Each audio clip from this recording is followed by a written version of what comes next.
Denne velholdte villa i Gødvad ligger på en lukket, børnevenlig villavej. Gennem stisystemer er der gåafstand til skole, daginstitutioner og indkøb.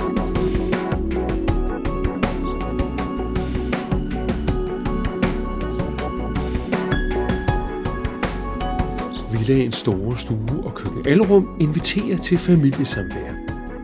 Samtidig har forældre og børn separate afdelinger, så alle har mulighed for at være sig selv.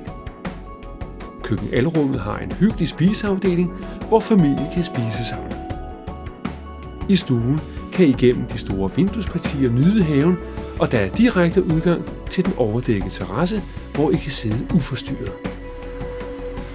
På gåture i Dyrehaven kan I komme helt tæt på sikkerhjortene, og i Søholt Idrætspark kan I dyrke mange af de populære sportsgrene.